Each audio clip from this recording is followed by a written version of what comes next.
Mom, we both know you can't remember what you had for breakfast. Kayla said it gently, the way you'd explain rain to a toddler. She was standing in my kitchen, holding a clipboard, like a weapon she didn't know she was aiming. The door, their faces carefully blank, professionally patient, kind of patience reserved for people who've already been written off. I looked at the oatmeal bowl in the sink, still warm. I could see the steam rising faintly in the morning light, curling toward the window where my herbs grew in their little clay pots. Blueberries and honey, same as every morning for 40 years. The same breakfast I'd made when I was pregnant with Kayla herself, craving the sweetness, the comfort of routine. The same breakfast I'd made the morning Tom proposed, too nervous to eat it. The same breakfast I'd made on my last day of teaching, crying into the bowl because I didn't know who I'd be without my classroom. But I didn't say any of that. I'd learned not to say that. I'd learned a lot of things in the past 3 years. How to nod when I felt certain. How to question myself when I felt clear. How to watch my own thoughts like a scientist observing an experiment, never trusting the results, always wondering if the data was corrupted. Boxes, you need to know how I got there. How a woman who raised 3 children managed a household taught elementary school for 31 years, balanced checkbooks and organized field trips and remembered every single one of her students' birthdays, became someone who questioned whether she'd locked the door, whether she'd taken her pills, whether she'd said something terrible she couldn't recall. It started 3 years earlier, on a Tuesday. I remember because I'd just retired the previous June, and I was still adjusting to the strange spaciousness of days that belonged only to no lesson plans. No parent conferences, no standardized tests to prepare for, just time, stretching out like an unfamiliar landscape. I was standing at my kitchen counter, making a grocery list. Mundane kind of task that used to fit into cracks of my schedule but now took up whole mornings. I was debating between chicken and salmon for dinner when I heard the back door open. My retirement. At first, I'd been touched by the attention. Daughter, the nurse, carving out time in her busy schedule just for, she worked at the hospital downtown, 12-hour shifts that left her exhausted, and still she showed up at my kitchen table every Wednesday morning with a smile and questions about my garden. Mom, she said that Tuesday, stirring her coffee slowly. The spoon made circles in the dark liquid, hypnotic, precise. Have you noticed anything different lately? Different how? With your memory. She said it casually, like she was asking about the weather. Dad mentioned you've been repeating yourself. I set down my pen. The grocery list seemed suddenly unimportant, the letters blurring slightly as I processed her words. My husband Tom had said nothing of the sort to me. In 41 years of marriage, we'd developed the kind of shorthand that made explicit conversations unnecessary. Before sleep, when we talked about the things that mattered. I don't think so, I said. She reached across the table and touched my hand. Her fingers were cool from the coffee cup. Clinical, somehow, the way she might touch a patient before delivering difficult news. It's okay to admit it. It's actually really common at your age. I was 61. Not 90, not 80. 61 years old, with decades of life ahead of me, and she made it sound like I was already fading. Already becoming the before picture in some pharmaceutical advertisement. I repeat myself sometimes, I said, pulling my hand back gently. Think everyone does. Right, but Dad said you asked him the same question 3 times last week. About his doctor appointment? I had asked twice, maybe. Once when he mentioned it, once the morning of to confirm the time. But 3 times felt excessive, even as I tried to reconstruct the memory. The kitchen, that morning, drinking his coffee, reading the newspaper the old-fashioned way, paper rustling between his fingers. Had I asked more than twice? More I tried to remember, the more uncertain I became. Had I asked 3 times? I'm sure it's nothing, Kayla said, smiling. But maybe we should keep an eye on it. The phrase made my stomach tighten. Keep an eye on it. Like I was a pot that might boil over. Like I was a problem to be monitored rather than a person to be trusted. After she left, I stood in my kitchen for a long time. The grocery list sat abandoned on the counter. The coffee grew cold in my cup. Outside, a cardinal landed on the bird feeder Tom had built 20 years ago, the wood weathered now, grayed by sun and rain, but still standing, still functional, still doing exactly what it was built to. I wondered if the same could be said of me. Tom came home from his golf game that evening, cheeks ruddy from the sun, smelling like grass and the particular optimism he always carried after a good round. I asked him about the repetition. "Oh, Kayla mentioned that." He looked uncomfortable, setting down his clubs by the door. "It's probably nothing, January." "But did I ask 3 times?" He shrugged, not meeting my eyes. "I don't remember exactly. Maybe twice?" The uncertainty was worse than a yes. If he'd said yes, definitely 3 times, I could have examined the memory, decided whether to trust his count or my own. But maybe twice left me suspended between possibilities, unable to land on solid ground. That night, I lay awake cataloging every conversation I could remember. Had I repeated myself to my friend Diane at book club? I told the same story twice to my son David during our weekly phone call. The more I searched my memory, the more unreliable it seemed. Like looking for something in a dark room, bumping into furniture I couldn't see. I started a journal the next day. The notebook was blue, spiral bound, the kind I used to buy in bulk for my classroom. On the first page, I wrote the date and then, "Proof I am fine. Everything I did, I documented. Breakfast at 7:15 oatmeal, blueberries, honey. Walked to the mailbox at 9:30. 2 to discuss the book club selection. Made chicken for dinner, not salmon, because the salmon at the store looked questionable. Every detail recorded, every conversation noted. I was building evidence. I just didn't know yet what I was defending myself against. But Kayla's visits increased. First, it was twice a week, just checking in, she'd say, appearing at my door with groceries I hadn't asked for, filling my refrigerator with produce I had to use before it rotted. "I thought you might have forgotten to shop." I hadn't forgotten. I shopped every Thursday at 2 o'clock, had for years. The routine was as fixed as sunrise, as reliable as the tide. I knew which aisles carried which products. I knew when the bakery put out fresh bread, knew the names of the cashiers and asked about their children. But when I said this, she smiled sadly, the way you'd smile at a child who insisted they saw a monster under the bed. "Mom, it's Friday. You went yesterday." I looked at the calendar on my kitchen wall. Gardens I'd ordered from a seed catalog, each month featuring a different flower. She was right. Thursday's square was crossed off. Friday was circled.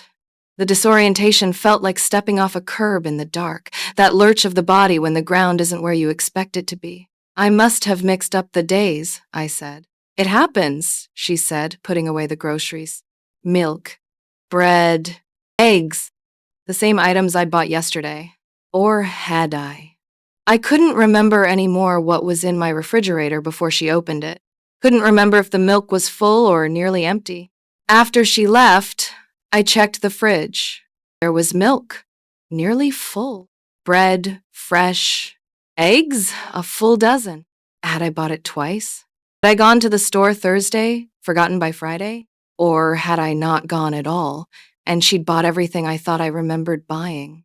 I couldn't remember. The uncertainty was a crack, small at first, but I could feel it spreading. My journal became obsessive after that. Not just what I did, but what I thought, what I felt, what I noticed. The way the light fell through the kitchen window at different times of day, the exact temperature of my morning coffee. The precise shade of blue in Tom's eyes when he asked if I was feeling okay. Every detail documented. But the more I wrote, the more gaps I found, or thought I found. Entries that seemed incomplete. Days that felt too short to have contained everything I did. Moments I was sure had happened but couldn't find evidence for in my own careful record. Kayla started coming 3 times a week.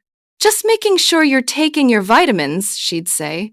Standing at my kitchen counter with a glass of water and her medical knowledge, her nurse's authority that made questioning her feel dangerous. She'd set out my pills, watch me take them. I'd been taking the same multivitamin for years, but suddenly there were new ones. Small white tablets, she said, the doctor recommended. For memory support, she explained. I didn't recall a doctor's appointment. We went last month, Mom. Patterson. Remember? I didn't, but I nodded, feeling the floor shift beneath me like I was standing on a boat in choppy water. The solid ground of my own certainty dissolving with each gentle correction. The pills made me foggy. I mentioned this to Tom one evening, sitting on the porch watching the fireflies emerge at dusk.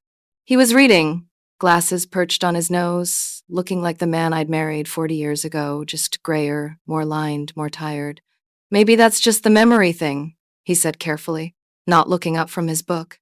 He'd started looking at me differently by then, like I might break, like I was made of something fragile he didn't want to disturb. Change was subtle but constant, a shift in gravity between us that made every conversation feel off balance. 6 months in, Kayla suggested I see a specialist. Just to get ahead of it, she said, her voice bright with helpfulness, her eyes watching me the way she watched patients whose symptoms she already understood. Early intervention is everything with these conditions. The neurologist was kind. Martinez, a woman about my age with silver streaking through dark hair and gentle hands. She asked me questions about dates, words, patterns, drew circles and clocks. Me remember sequences of numbers and repeat them backward. There are some concerns, she said gently afterward. Ayla was in the room, sitting slightly behind me, taking notes in a small notebook. I could hear her pen scratching against paper, documenting everything. Early indicators, the doctor continued. We'll monitor it closely. I wanted to ask what indicators, specifically. What tests had I failed? What answers had worried her?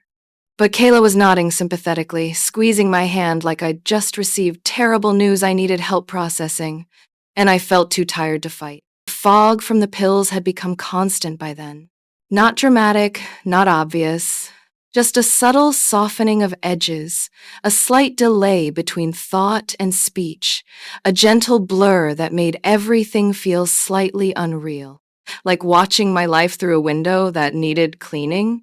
I started forgetting appointments I was sure I'd written down. The hairdresser, the dentist, coffee with friends I'd known for 30 years. Each time, Kayla would find me looking confused at my calendar, searching for entries that weren't there. You didn't write it down, Mom. That's why I'm helping now. She began managing my schedule, my medications, my social calendar. For your own good, she'd say, the phrase worn smooth with repetition. Tom went along with everything. She's a nurse, January. She knows what she's doing. But something felt wrong. I couldn't articulate it through the fog, couldn't form the words to explain the persistent sense that the ground kept moving beneath me. Every time I found my footing, something would shift.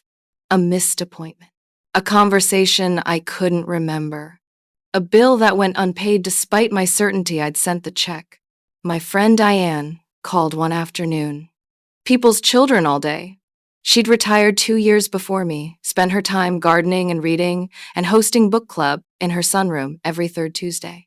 Janet, I haven't seen you at book club in months.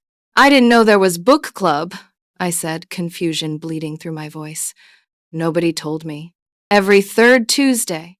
Same as always. Same as the last 15 years.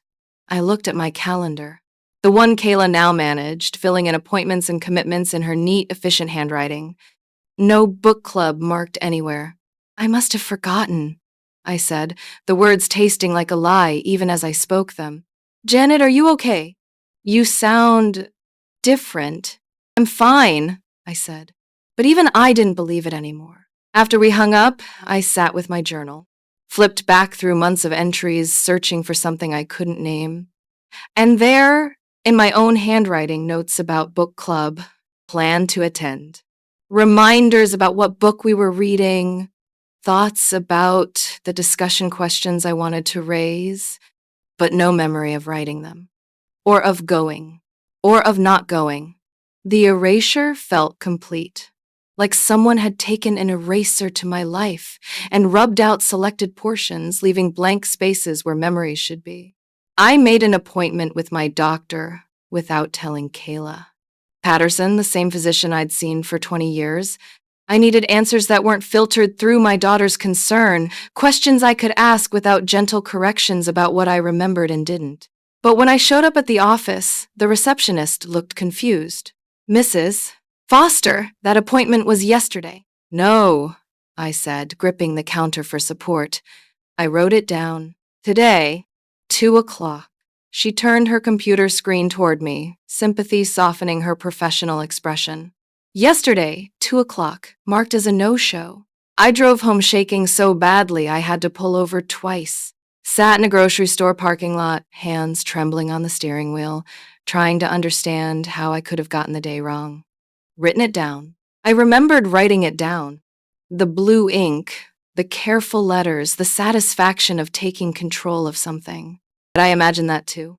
I called the office that night from my bedroom. Door closed, voice low. I'd like to reschedule, I said. Of course. When did you want to come in? As soon as possible. We actually have an opening tomorrow at 10. Would that work? Yes, I said, and wrote it down in 3 places. My journal, sticky note on the bathroom mirror, another sticky note in my purse. The next morning, I woke to Kayla in my kitchen. Morning, Mom? Brought you some muffins. She was standing at my stove, making coffee in the pot I'd used since my children were young. Moving through my kitchen like she owned it. Like she belonged there more than I did. I have a doctor's appointment, I said. No, you don't. She didn't even look up. I checked your calendar. I made it myself. Last night, 10 o'clock. She pulled out her phone, showed me the calendar app she'd synced to manage my schedule. The screen glowed with organized efficiency. Say, nothing today. You must have dreamed it. The word dreamed made something crack inside me. A fissure in the careful calm I'd been maintaining. The acceptance I'd been cultivating like a garden of surrender. Dreams weren't real. If I dreamed the appointment, then I'd also dreamed making it. Dreamed calling the office. Dreamed writing it down 3 times. But when I called the office in front of her, the receptionist apologized. Mrs. Foster, you canceled that appointment last night. 7:15. I didn't cancel anything. I'm sorry, but we have a note here. You said you wouldn't be able to make it. Kayla touched my shoulder, her hand warm and heavy. Mom, it's okay. This is why I'm helping you now. So things like this don't fall through the cracks. I wanted to scream, but the fog made screaming feel impossible. Like trying to shout underwater, like swimming through wool. Every strong emotion muted, every clear thought softened before it could fully form. That afternoon, Tom sat me down. He looked tired in a way I hadn't noticed before. Bags under his eyes, a slump in his shoulders, the weight of worry visible in every line of his face. Kayla thinks we need more help, he said. What kind of help? Someone to check in daily. Maybe move in for a while. I don't need that. Jan? His voice was so gentle it hurt. So full of love and concern and something else underneath, something that might have been relief. You do. Kayla moved into the guest room the following week. Temporarily, she said, carrying boxes of her things past the photos on the hallway wall. Her baby pictures, her graduation, her wedding, the history of her life passing by as she settled into mine. Until you're more stable, she took over my kitchen. My medications, my checkbook. Let me handle the bills, Mom. You've been missing payments. It hadn't. I'd been paying bills for 40 years, longer than she'd been alive. The same routine every month. Sit at the kitchen table, write the checks, record them in the register, mail them on the 15th. Fees, 3 months of them. Charges I didn't recognize. Payments marked as never received. I had no memory of not paying. See? She said softly, the way you'd explain something obvious to a child. This is what I'm talking about. At night, I'd lie in bed and try to reconstruct my days. Who would I talk to? What had I eaten? Where had I been? Questions circled like vultures, finding only bones where memories should be. The pills made everything hazy, the boundaries between days blurring until Tuesday felt like Thursday and last week felt like last month. I asked Kayla what the pills were exactly. Memory support supplements, she said, setting them in my palm, watching me swallow them with water. Doctor's orders. But which doctor? I couldn't remember anymore. Couldn't remember appointments or diagnoses or conversations. The before and after of my medical care had merged into a fog I couldn't navigate. My therapist was the only person who seemed to see me as whole, down to me. I'd started seeing her 6 months after Kayla's concerns began, seeking something I couldn't name. Validation, maybe? Someone who would treat me like a person rather than a problem. How are you feeling? She'd ask at our weekly sessions, her voice warm and steady. Lost, I said, the word emerging before I could censor it, like I'm disappearing and no one will tell me why. That's understandable, given everything. But what if I'm not sick? The question I'd been afraid to ask anyone else. What if everyone's wrong? She leaned forward, interest sharpening her gaze. What does your gut tell you? That something isn't right. But I can't trust my gut anymore. Why not? Because I can't trust my memory. And if I can't trust my memory, how can I trust anything? She was quiet for a moment, something working behind her eyes.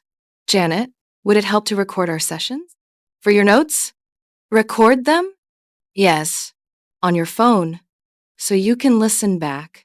Remind yourself of what we discussed. It seemed sensible. A tool for a failing memory. A way to hold on to conversations that might otherwise slip away. I started recording our sessions that week. Then, on her suggestion, I started recording other things.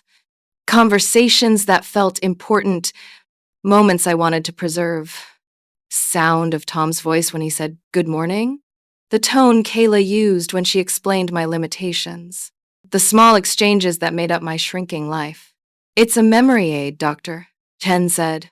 Like a journal, but easier. I bought a small digital recorder at the electronics store.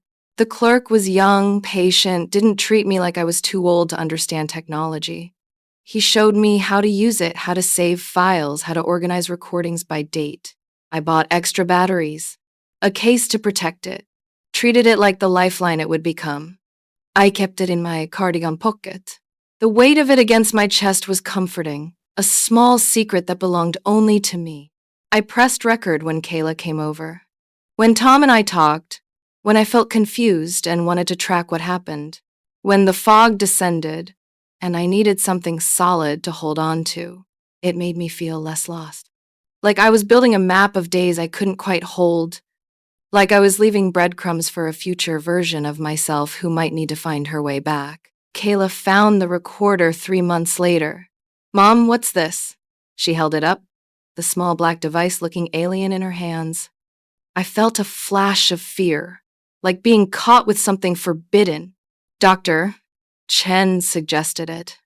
To help me remember. She turned it over, pressed buttons, examined it with professional interest. That's actually a great idea, she said, smiling. I'm glad your therapist is being proactive. She didn't ask to listen to it, didn't confiscate it, just handed it back and continued making my breakfast. I kept recording, and 2 years passed. 2 years of fog and forgetting, of Kayla managing everything, Tom watching me with sad, careful eyes that made me feel like a stranger in my own marriage, of friends stopping their calls because I never remembered to call back, of a life contracting to the size of my house. Then the living room. Then my chair by the window where I'd sit for hours, watching the birds at the feeder, trying to remember who I used to be. Until the day Kayla came with her clipboard and the 2 men in gray. Mom, we both know you can't remember what you had for breakfast. I looked at the oatmeal bowl. Blueberries and honey. The steam still rising. It's time, she said. We've found a wonderful place. Meadowbrook Memory Care. I don't need memory care. Mom. She knelt beside my chair, her face level with mine, her eyes filled with practiced sympathy. Yes, you do. You can barely function. I function fine. You left the stove on last week. You could have burned the house down. I had no memory of this, but I had no memory of a lot of things anymore. Tom had to rush home from work, she continued. You can't live alone anymore. I'm not alone. Tom's here. Dad's exhausted, Mom. This is killing him. He can't watch you 24 hours a day. The men in gray started packing books into boxes. My teaching manuals. Me novels. The photo albums I'd spent decades filling with evidence of a life well lived. Wait, I said. Stop. I haven't agreed to this. Kayla sighed, the sound of infinite patience wearing thin. You signed the paperwork last month. At Dr. Patterson's office. I don't remember that. I know, Mom. Her voice was gentle as a knife. That's the whole point. She showed me papers with my signature. Shaky, uncertain letters.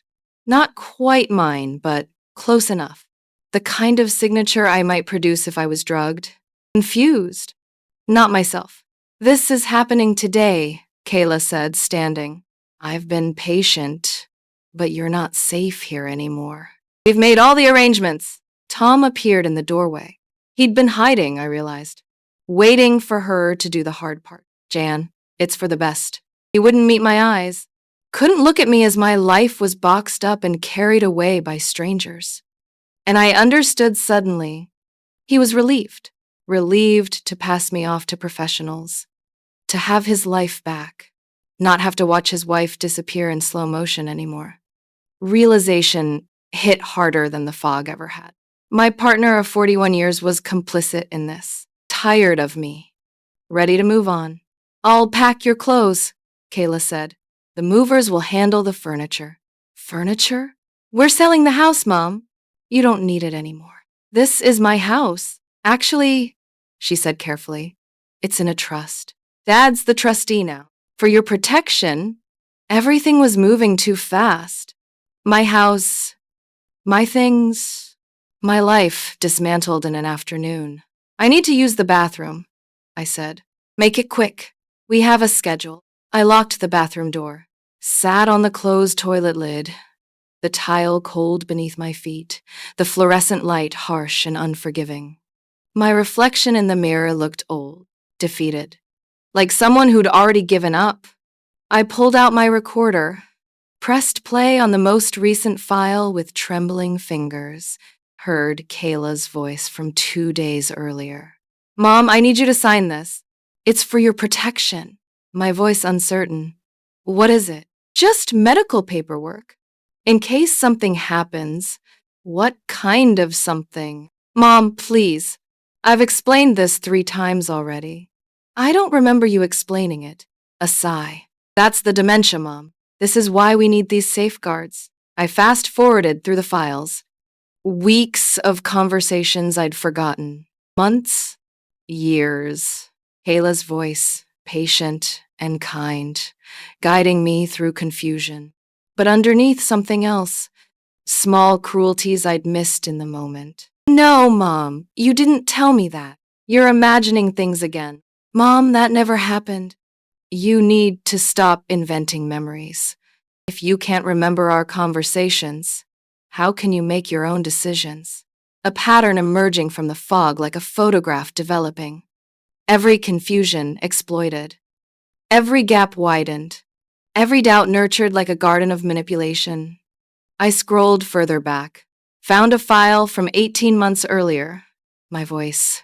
Kayla, these pills make me feel strange. Fuzzy, like I'm thinking through cotton. That's normal, Mom. Your brain is adjusting, but I feel foggy all the time.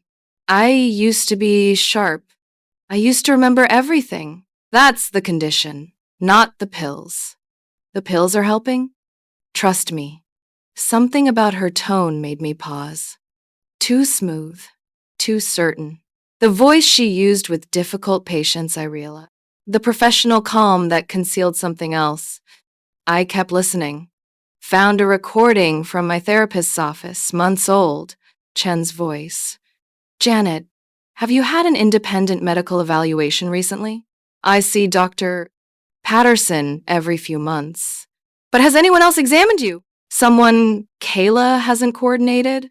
No, I don't think so. She handles all the appointments.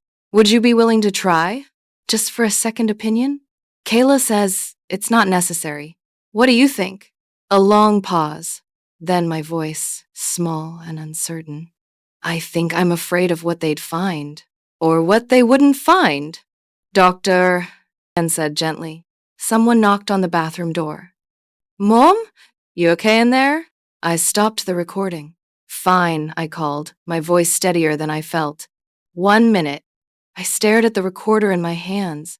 Years of my life on this small device. Hundreds of hours of conversations.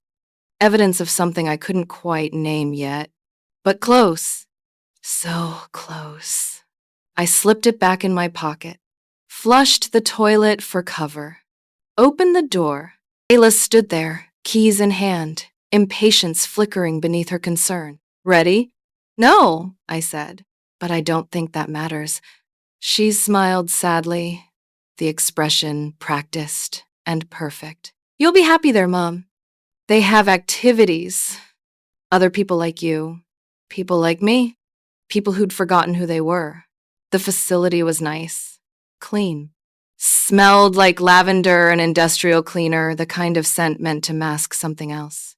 The walls were painted in soothing colors. The staff smiled with professional warmth.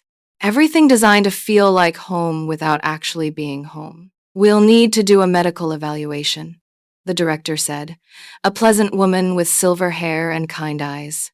Standard procedure. Kayla shifted beside me. She's been thoroughly evaluated already. I have all the paperwork. I understand, but it's required by the state. For memory care placement, we need to verify the diagnosis independently. When? Kayla asked. Today, ideally. Morrison is here until 4. Something flickered across Kayla's face. Too quick to name, but I caught it. Error, maybe. Or calculation. That's not really necessary, she said.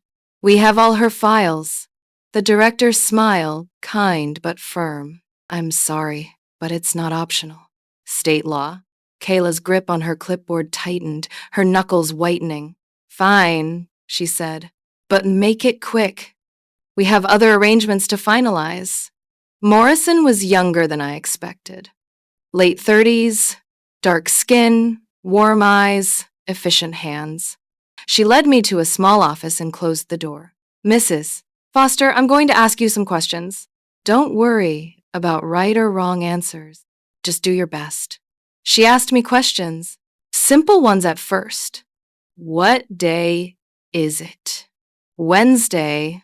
Who's the president? I named him. What year were you born?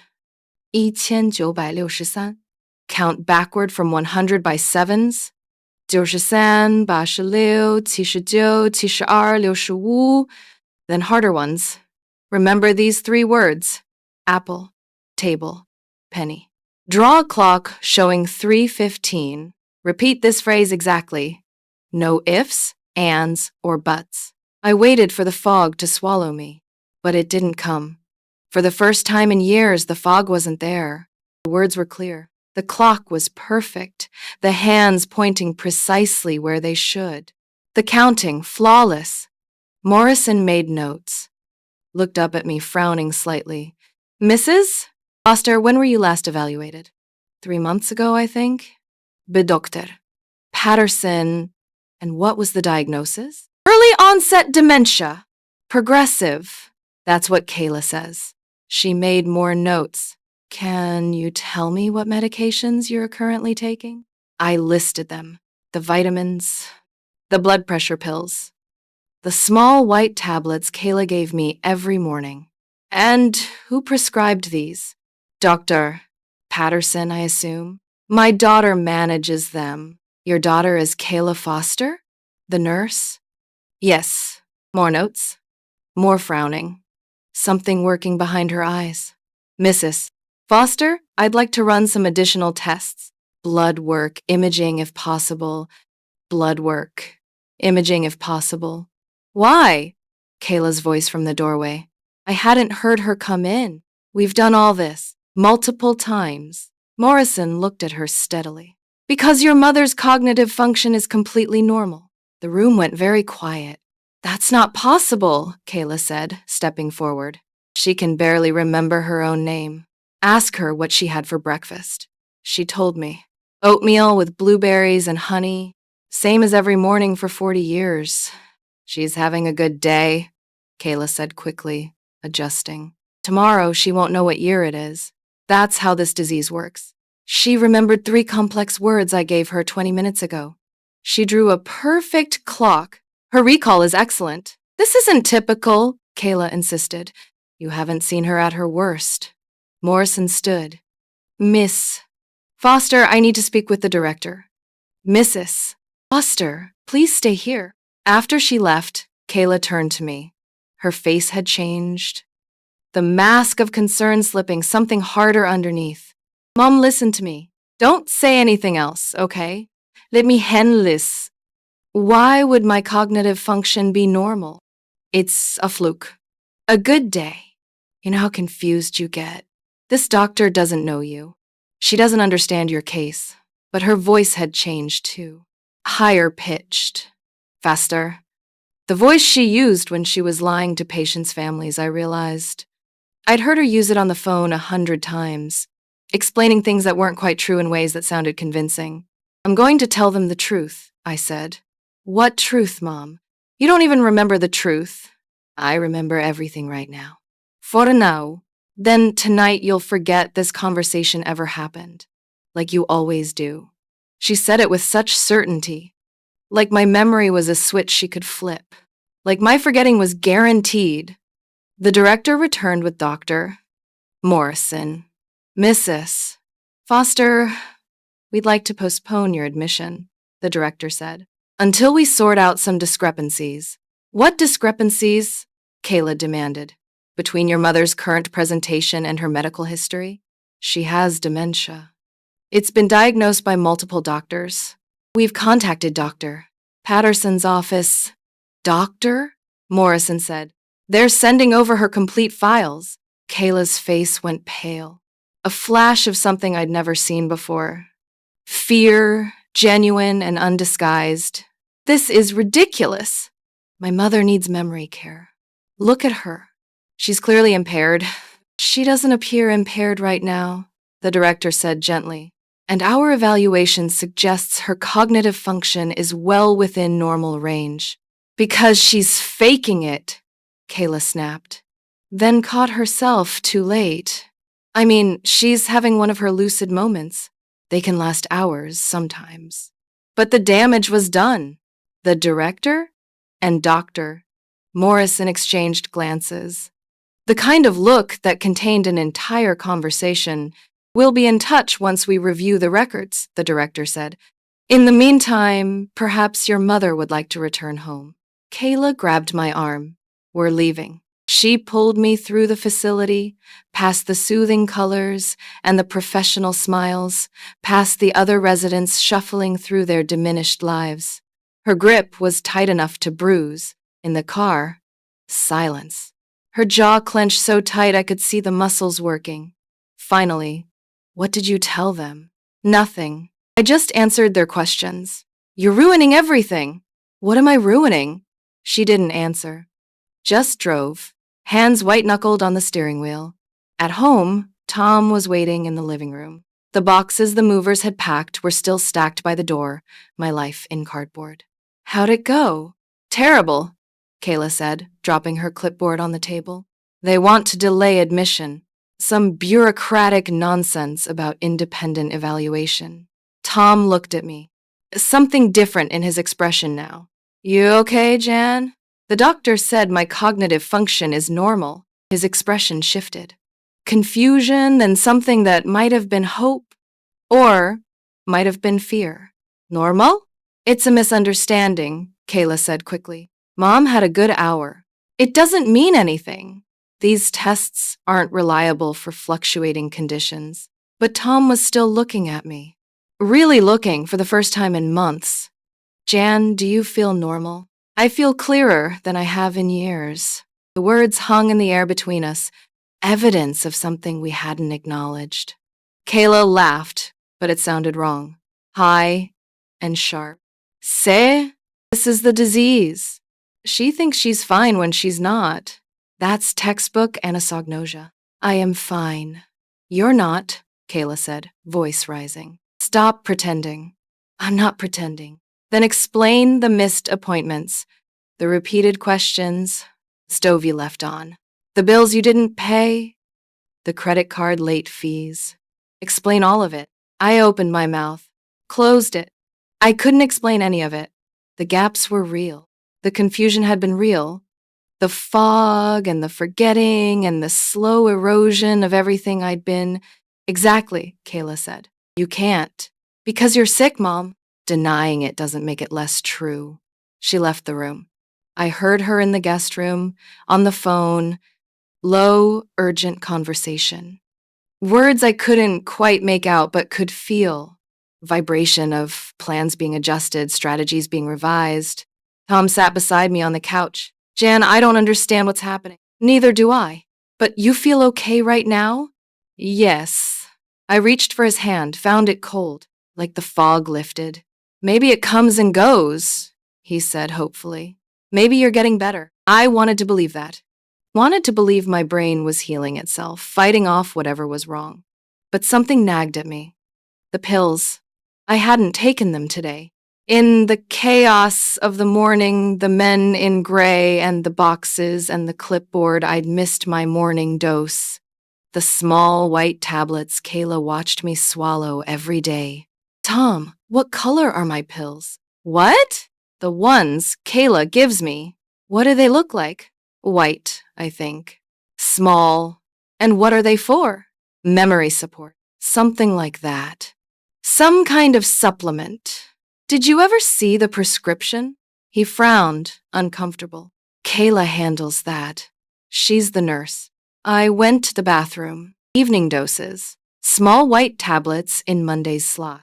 In Tuesdays. In every compartment, the same pills. Nothing else. No multivitamin. No actual prescriptions. Just these. I took one to my computer. Turned it on and waited through the slow boot, my heart pounding. Searched pill identifier websites. Typed in the shape, the color, the numbers imprinted on the surface. It took 20 minutes to find a match. Diphenhydramine. Benadryl. In doses higher than recommended for regular use. Side effects. Drowsiness, confusion, memory impairment, difficulty concentrating, cognitive decline with prolonged use. I sat very still, read the information 3 times, 4 times, made sure I understood what I was seeing. Then I went to my closet, found my recorder, scrolled through files systematically, hours of recordings, years of them, listening for what I'd missed. There, 6 months in, my voice, Kayla, I looked up these pills. They're just antihistamines. Her voice, no, Mom, they're a special formulation. The doctor prescribed them specifically for memory support. But it says Benadryl on the bottle. That's the generic name. Don't worry about it. Just keep taking them. Another file. 1 year in. My voice, foggy and uncertain. I feel so confused lately, like I'm losing myself. Her voice. I know, Mom. That's why you need to take your pills regularly. Promise me you'll take them every day. I promise. Even if you feel better, keep taking them. Consistency is important. Skipping doses will make the confusion worse. Another file. 18 months in. Tom's voice in the background. Kayla, are you sure about this? Seems like she's getting worse. Her voice. Dad, trust me. It's what's best for her. The disease is progressing, but the pills are slowing it down. Without them, she'd be much worse by now. It just seems like she's declining faster than the doctor said. That's normal. Be grateful we caught it early. And be grateful I'm here to help. I listened to file after file, built a map of my own forgetting. Every conversation where she reinforced my confusion. Every moment she dismissed my clarity. Every time she fed me pills that kept me docile and uncertain and easy to control, and underneath it all, another pattern. References to money, to my house, to my retirement accounts. Kayla's voice, once she's not competent anymore, we can move forward with the sale. Tom's voice, isn't that premature? Kayla, the trust will protect everything, Dad. For both of us. Deserve this. After everything you've done for her. Another recording. Kayla, this house is worth at least $400,000, plus her retirement savings. We could pay off everything and still have plenty left. Tom, I don't feel right about it. Kayla, you will. Once she's settled somewhere safe, you'll see it was the right decision. $400,000, plus my retirement savings, plus Tom's pension. A lifetime of careful saving, meant for our golden years together. Meant for trips we'd never taken, and grandchildren's college funds and the security of knowing we'd be okay. My mind cleared like water settling after a storm. I sat in the dark of my bedroom, recorder in my lap, the weight of what I'd discovered pressing on my chest like a physical thing. 3 years. 3 years of my life, deliberately erased. 3 years of believing I was disappearing, that my mind was betraying me, that I was becoming someone I wouldn't recognize. And it was all manufactured. The irony cut deep. She'd made me afraid of forgetting, and in doing so, she'd made me document everything. The very recordings she'd approved of, thinking they were harmless, had become the evidence of her crime. The journal I'd kept to prove I was fine had tracked her manipulation in my own handwriting. She'd given me the tools to destroy her, and she'd never even noticed. The disease was never real. The pills induced every symptom. My own daughter had been poisoning me for 3 years. Not enough to kill. Just enough to make me incompetent. To take control. To profit from my confusion. To steal my life while pretending to save it. I wanted to vomit. I wanted to scream. I wanted to run to Tom and make him listen, make him understand what had been done to both of us. Instead, I kept listening. Documented everything. Took notes. Screenshot the pill identification. Created a timeline of every manipulation, every lie, every carefully constructed piece of the trap that had held me for 3 years. By the time I finished, it was past midnight. Tom was asleep. Kayla was in the guest room, probably on the phone with whoever she'd been conspiring with, and I had 3 years of evidence in my pocket. The next morning, I flushed the pills. All of them. The entire week's supply, swirling down the drain like the years they'd stolen from me.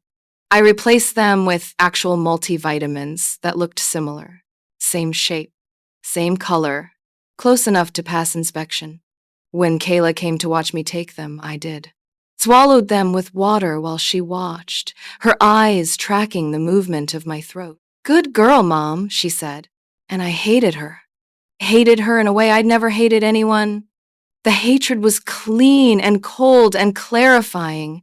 It burned away the fog that had nothing to do with the pills, the confusion of love and betrayal, the question of how a child I'd raised and loved and sacrificed for could do this too. I smiled, nodded, played the part she expected, and began planning. 2 days later, Dr. Patterson's office called. Mrs. Foster, we've had a request for your medical records from Meadowbrook, but we're having trouble locating certain documents. What do you mean? You're in our system, but we don't show any dementia diagnosis. That's not possible. I've been seeing Dr. Patterson for years. Daughter brings me every few months. We show 2 appointments, one for a physical 3 years ago, for a follow-up a year later. Both normal. No cognitive concerns noted. I gripped the phone. Can you send me those records? Of course. They arrived by email that afternoon. Normal physical, normal blood work, normal cognitive screening, normal everything. No mention of dementia. No referral to a neurologist. Prescriptions for memory support. Nothing Kayla had told me for 3 years. I called my insurance company. Can you tell me what prescriptions are on file for me? They listed my actual medications: blood pressure pills, cholesterol medication, a thyroid supplement I'd taken for years, no memory drugs, no dementia treatment, nothing that matched the pills Kayla had been feeding me. The evidence was airtight, but I needed to be smart. If I confronted her now, she'd have an excuse. She'd gaslight me again, convince Tom I was confused, tell the doctors I was having an episode, adjust her story and adapt her lies, and continue the manipulation she'd perfected. I needed witnesses, proof she couldn't deny, a trap she couldn't escape. I called Dr. Chen? Janet, how are you? Clear. For the first time in years. What's changed? I stopped taking the pills my daughter gives me. Silence on the line. Then, carefully, tell me everything. I did. 2 hours on the phone, sitting in my car in a grocery store parking lot where Kayla couldn't overhear. Every detail. Every recording. Every lie. When I finished, Dr. Chen was quiet for a long moment. Janet, this is elder abuse. What you're describing is a crime. I know. You need to report this to the police, to Adult Protective Services. Not yet. I need to catch her. Catch her how? She's selling my house. She's been forging my signature. I want her to admit it. On the record, that's risky. She could hurt you. She's already hurt me. For 3 years. What do you need from me? A cognitive evaluation. Official. Documented. Proving I'm competent. Proving I was never sick. I can do that. Today if you want. We met that afternoon. 3 hours of testing. Memory, reasoning, function. Every assessment she could think of, plus some she invented specifically for my case. I scored perfectly. Above average for my age. Sharp. Clear. Fully competent. Janet, your cognitive function is exceptional, Doctor. Chen said when we finished.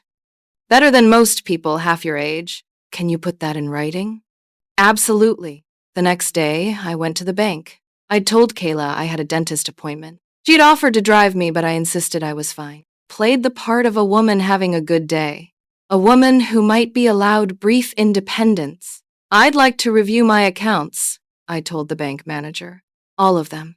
She pulled up my file, her expression professionally neutral. There have been some recent changes, she said.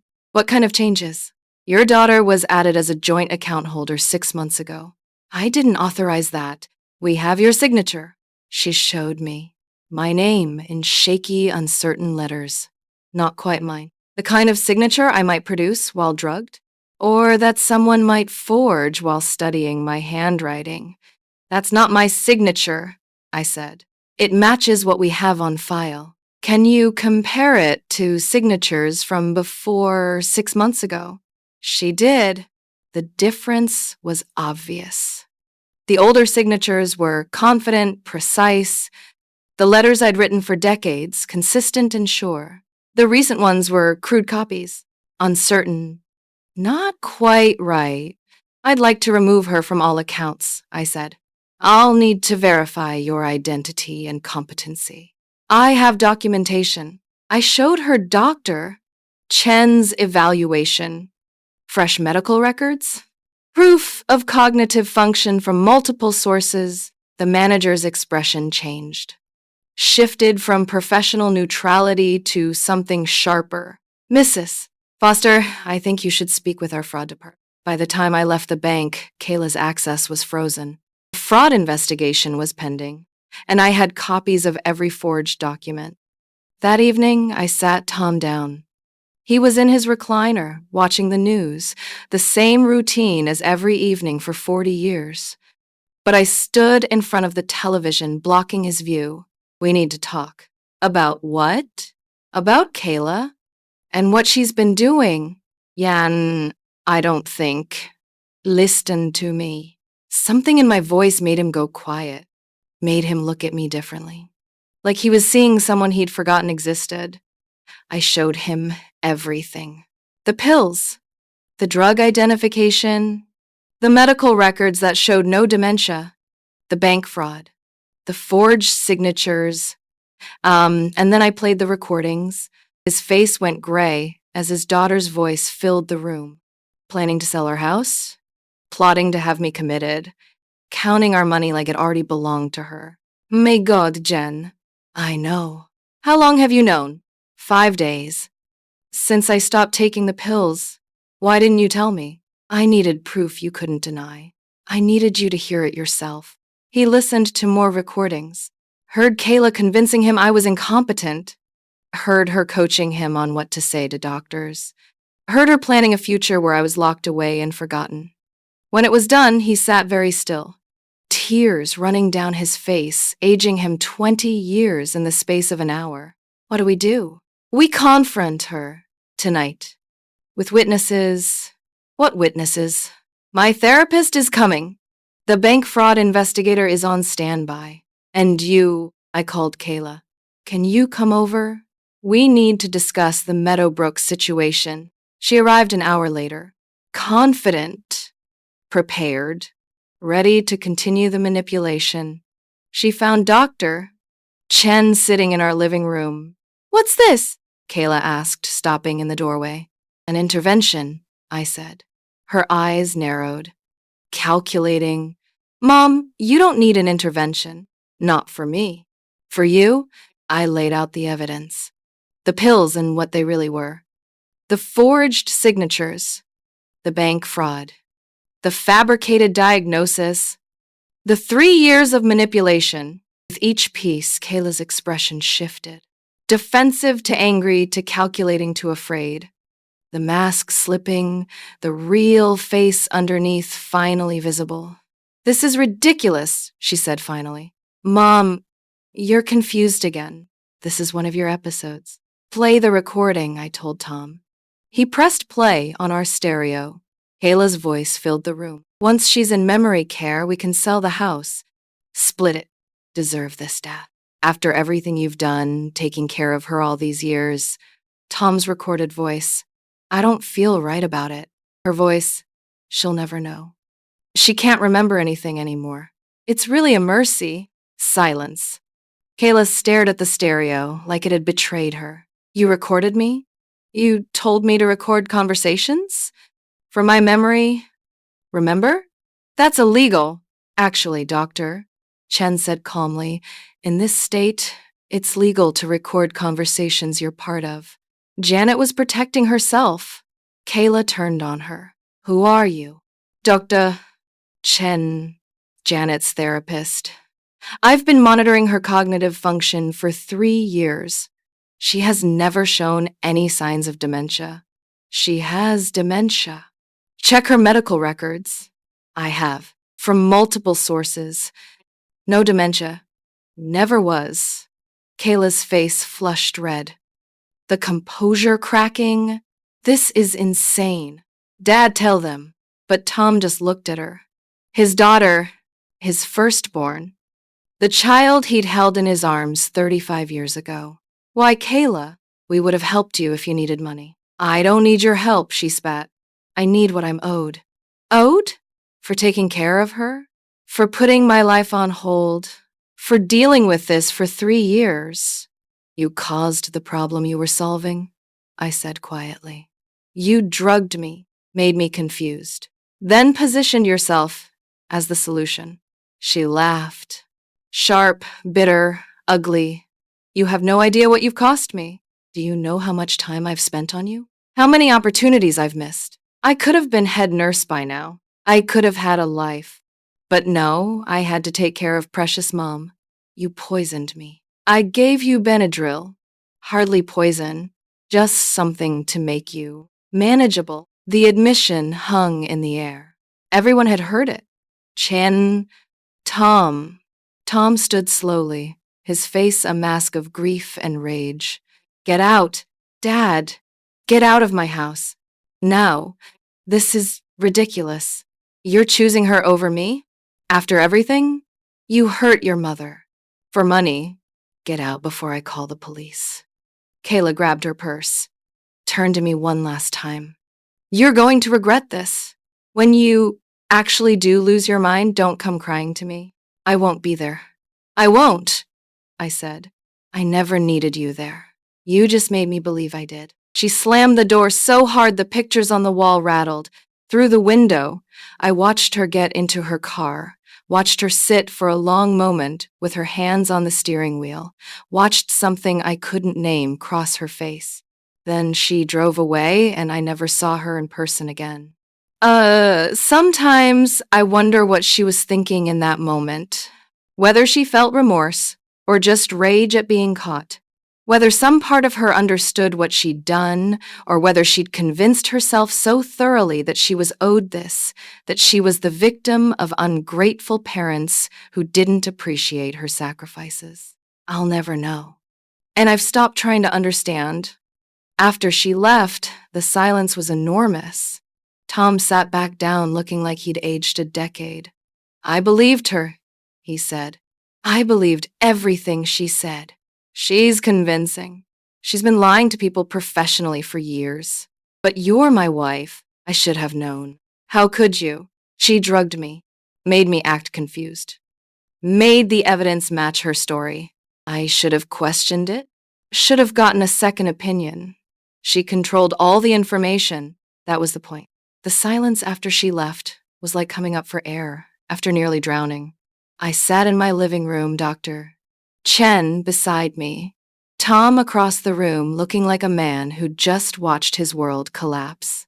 I should have known, he kept saying. How did I not know? Chen gave us space. Made tea in my kitchen, the kitchen Kayla had taken over for 3 years, moving through the space like it was mine again. Because it was. Tom, I finally said, she manipulated both of us. But I'm your husband. I should have protected you. She used that against us. The love, the trust. She weaponized everything good about our family. He was quiet for a long time. The news played silently on the television, images moving without sound, the world continuing as if nothing had happened. Do you hate me? He asked finally. I considered the question seriously. Turned it over like a stone, examining every facet. I'm angry, I said. I'm hurt. I feel betrayed. But I don't hate you. You were a victim too. She just made sure you didn't know it. I should have questioned her. When you said the pills made you foggy, when you seemed confused about appointments you swore you'd made, I should have listened to you. She made it easy not to. That was her skill. Making the path of least resistance lead exactly where she wanted. Chen returned with the tea. Set cups in front of us like she was conducting a quiet ritual of healing. This is going to take time, she said gently, for both of you. Rebuilding trust after something like this. Rebuilding yourselves. It won't be quick, and it won't be easy, but it's possible? Tom asked, looking at her with desperate hope. It's possible, she said. If you both want it to be. We looked at each other across the space that had grown between us. The gulf of 3 lost years. The wreckage of what should have been our golden time together. I want it to be, I said. So do I, Tom whispered. It wasn't forgiveness. Not yet. Forgiveness would take much longer, and I'm still not sure I've fully arrived there. But it was a beginning. I called my other children that night. David, my youngest. Lisa, my middle child. Both living hours away, both believing what Kayla had told them. Mom? David's voice, confused by the late call. Is everything okay? I need to tell you something. About Kayla. About the last 3 years. I told them everything. Again. They were horrified. Mom, we thought you were sick, Lisa said, crying. Kayla told us you didn't want visitors, that it upset you. That seeing us made your confusion worse? She isolated me. We're so sorry. We should have come anyway. We should have. You believed your sister. She's a nurse. It made sense. We should have believed you. I couldn't even believe myself. How could I expect you to? David drove down that night. 5 hours in the dark, speeding on empty highways, his wife calling him every hour to make sure he was okay. He arrived at 3 in the morning, knocking softly on the door like he was afraid to wake me, as if I could possibly sleep. I opened the door and saw my son for the first time in nearly a year. He'd gotten gray at the temples. There were new lines around his eyes. Time had passed for him, too, the same time that had been stolen from Mom, he said. Just that. Just my name. And then he was holding me in my kitchen, both of us crying for everything we'd lost. For the visits that didn't happen. For the phone calls that grew shorter and further apart. The grandmother his children were learning to forget because Kayla said it was too confusing for them to see me deteriorate. I should have come anyway, he kept saying. I should have insisted. She told you it would upset me. She told you I didn't want visitors. But I'm your son. I know you. I should have known something was wrong. She made it sound so reasonable, so medical, so professional. That's not an excuse. No, I agreed. It's not, but it's an explanation. And right now, that's enough. What do you want to do, Mom? Press charges? I'd been thinking about that, turning it over in my mind. No, I said finally. Why not? She should pay for what she did. Because she's my daughter. And because I won, I got my life back. She should face consequences. She will, just not legal ones. And she did. The social consequences were swift and merciless. First, her husband left. Mark had been suspicious for months, I learned later. He'd noticed money moving between accounts that didn't make sense. He'd heard phone calls that ended abruptly when he walked into the room. He'd seen the medical files Kayla kept locked in her desk drawer, files she claimed were work-related, but that bore my name. When the truth came out, he didn't argue, didn't defend her, just packed his bags while she was at work and left a note on the kitchen counter. I don't know what it said. I never asked, but I heard he's remarried now, living in Colorado, happy in the way that comes from escaping something toxic. Then the hospital investigation began. Someone, I never learned who, reported concerns about medication discrepancies. An audit of Kayla's patient records revealed patterns that looked familiar to me now. Elderly patients whose conditions seemed to worsen inexplicably, medications that didn't quite match what was documented, small inconsistencies that added up to something terrible. The nursing board revoked her license after a 6-month investigation. She tried to fight it, hired lawyers, claimed she was being scapegoated, but the evidence was overwhelming. Years of careful documentation she'd never expected anyone to examine. Within a week, everyone knew. The hospital where she worked, our church, our neighbors, community she'd grown up in, the people who'd known her since she was a child. Not from me. I never said a word publicly. Never spoke to reporters when the local paper caught wind of the story. Never posted on social media or wrote letters to the editor. But Tom told his brother. Lisa told her friends. David told anyone who asked why he was suddenly visiting every week. The truth has its own gravity. Kayla lost her nursing license after the hospital launched an investigation. They found other irregularities. Other elderly patients whose medications didn't quite match their prescriptions. She lost her friends when they realized what she'd done. Lost her family when none of us would speak to her. She moved to another state. I heard she works retail now. Lives in a small apartment. Alone. I don't know if that's true. I don't care enough to find out. The house is still mine. The money is still mine. My mind is still mine. I see my real doctor monthly. Take my actual medications. Keep my pill bottles in a locked drawer, just in case. Tom and I are rebuilding. It's slow, painful, complicated. He carries guilt for believing her so easily, for not questioning her stories, for going along with plans that would have destroyed me. I carry anger for being so easily convinced, for doubting myself, for losing 3 years to a fog that should never have existed. But we're working on it.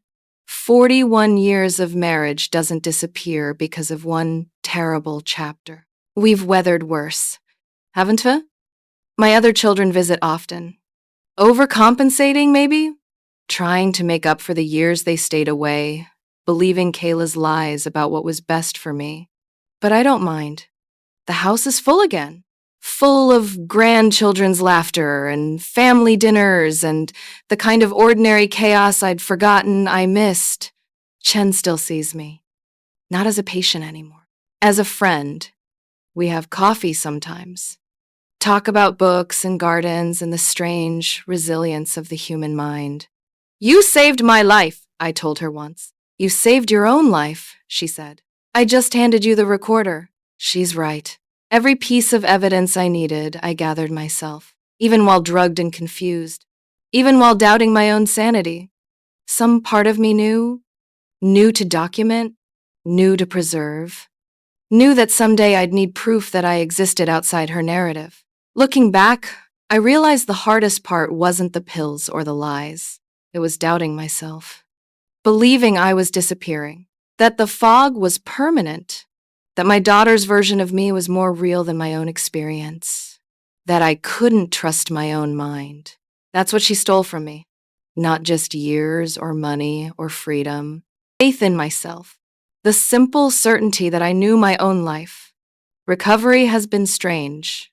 I'm the same person I was 4 years ago, but I'm also different, more careful, more certain.